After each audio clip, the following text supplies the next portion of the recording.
ഇന്നത്തെ വീഡിയോയിൽ ഗുലാബ് ജാമുൻ എങ്ങനെ ഈസി ആയിട്ട് വീട്ടിലുണ്ടാക്കാമെന്ന് നോക്കാം. ഇൻഗ്രീഡിയൻസ് നോക്കാം.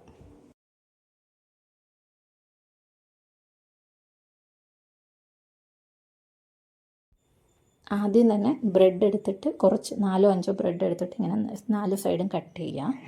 ഞങ്ങളിപ്പോൾ ഒരു 2 കവർ ബ്രെഡാണ് എടുത്തിട്ടുള്ളത്. അത്രേൻ്റെ ആവശ്യമില്ല. നിങ്ങൾക്ക് എത്ര ഗുലാബ് ജാമുൻ വേണമോ അത്രയും ബ്രെഡ് മാത്രം എടുത്താൽ മതിയാവും. മാക്സിമം 1 കവർ ബ്രെഡിൽ നിന്ന് നമുക്കൊരു എത്ര ചെറുതായിട്ട് ഉരുട്ടിയാലും ഒരു 30 പീസ് മാത്രമേ ഉണ്ടാക്കാൻ കഴിയത്തുള്ളൂ. ആവശ്യമുള്ള ബ്രെഡ് എടുത്തതിന് ശേഷം ഇങ്ങനെ പൊടിച്ചിടുക. പൊടിച്ചു വെച്ച ശേഷം കുറച്ച് പാലെടുക്കുക. ഞാനിവിടെ മുറല്ലിയ മിൽക്കാണ് യൂസ് ചെയ്തിട്ടുള്ളത്, കാച്ചാത്ത പാലാണ്. ഇനി പാല് ആവശ്യത്തിന് ഒഴിച്ച് കുഴച്ച് മാവ് രൂപത്തിലാക്കാം.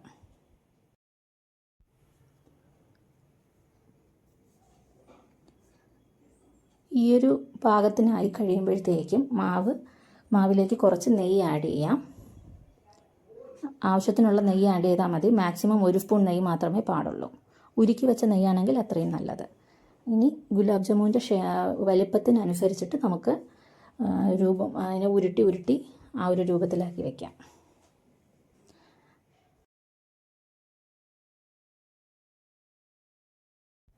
ഇനി ഉരുട്ടി വെച്ച മാവ് നമ്മൾ നെയ്യിലിട്ട് പൊരിക്കാൻ പോവുകയാണ്.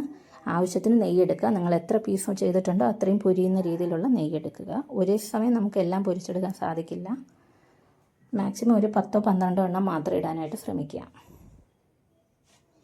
ഒരു ബ്രൗൺ കളറായി കഴിയുമ്പോഴത്തേക്കും കോരി വയ്ക്കുക.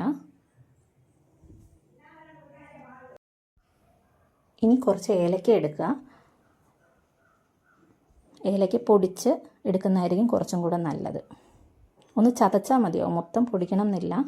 ഇനി പഞ്ചസാര എടുക്കുക. ഞാനിവിടെ 250 ഗ്രാം പഞ്ചസാരയാണ് എടുത്തിട്ടുള്ളത്. 250 ഗ്രാം പഞ്ചസാരയ്ക്ക് 1.5 കപ്പ് വെള്ളമാണ് ഉപയോഗിച്ചിട്ടുള്ളത്. നല്ല തിള വരണം. തിളച്ച് ഏലക്ക ഇട്ട് കഴിഞ്ഞ് തിളച്ച് നല്ല ഒരു യെല്ലോ ഷെയ്ഡ് വരുമ്പോഴത്തേക്കും തൊടുമ്പോൾ നമുക്ക് ഒരു ഓയിലി ഫീൽ കിട്ടുമ്പോൾ അതിനെ എടുക്കാവുന്നതാണ്. എടുത്ത് ഗുലാബ് ജാമുൻ ഇട്ട് വെച്ചിരിക്കുന്ന പാത്രത്തിലേക്ക് മുങ്ങിക്കിടക്കുന്ന രീതിയിലുള്ള പഞ്ചസാര ലായനി വേണം. 3 മണിക്കൂറെങ്കിലും പഞ്ചസാര ലായനിയിൽ വെച്ച ശേഷം മാത്രം സെർവ് ചെയ്യുക.